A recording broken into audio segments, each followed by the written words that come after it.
Penyidikan kasus kematian satu keluarga di kawasan wisata glamping di Temanggung terus bergerak. Namun untuk penyebab pasti 4 korban yang ditemukan meninggal di tenda camping masih menunggu hasil uji lab for Polda Jateng. Polisi kini membuka 2 kemungkinan kuat yakni paparan gas beracun atau keracunan makanan. Di Reskrimum Polda Jateng, Kombes Pol Muhammad Anwar Nasir mengungkapkan, prosesnya kini telah memasuki tahap pemeriksaan mendalam setelah dilakukan autopsi terhadap seluruh korban. Sudah dilakukan otopsi terhadap 4 korban. Penyidik masih menunggu hasil lab for, ujarnya, Jumat, 29 Mei 2026. Dari 4 korban yang merupakan satu keluarga, penyidik dan tim forensik melakukan autopsi menyeluruh. Namun secara khusus, satu jenazah dijadikan fokus utama pemeriksaan toksikologi. Dipilih salah satu korban yang paling muda, usia 17 tahun, yang secara fisik paling kuat, lanjut Kombes Pol Anwar. Langkah itu, menurut penyidik, dilakukan untuk memperdalam analisis toksikologi guna mencari jejak racun atau zat berbahaya yang mungkin masuk ke tubuh korban.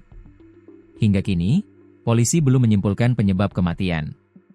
Namun 2 skenario utama mulai mengerucut berdasarkan hasil olah TKP dan temuan awal barang bukti. Dugaan sementara masih ada 2, yaitu akibat gas portabel saat barbeque malam hari atau dari makanan, jelas dia. Penyidik juga menegaskan bahwa sampel makanan telah diamankan. Makanan yang dikonsumsi saat barbeque menjadi satu di antara fokus utama pemeriksaan, termasuk daging yang digunakan dalam kegiatan tersebut. Selain itu, makanan lain yang dibawa pihak pengelola penginapan juga turut diperiksa, meski diketahui masih dalam kondisi utuh dan tidak dikonsumsi oleh korban. Tak hanya makanan, tabung gas portabel yang digunakan untuk barbeque juga telah disita dan dikirim ke lab for untuk diuji lebih lanjut. Untuk tabung gas juga dilakukan pemeriksaan, kata Kombes Pol Anwar. Dari hasil pendalaman di lokasi, polisi menemukan bahwa tenda glamping tempat korban menginap memiliki kondisi yang tertutup. Tidak ada ventilasi, ungkapnya.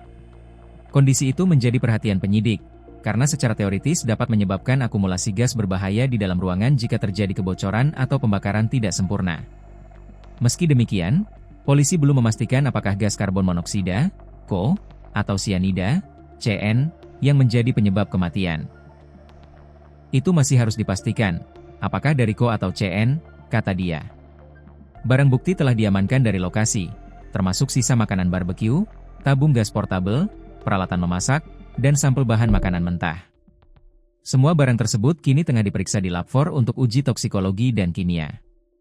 Menurut penyidik, tidak ada kendala berarti dalam proses penyelidikan, hanya waktu tunggu hasil laboratorium yang memang tidak bisa dipercepat secara sembarangan.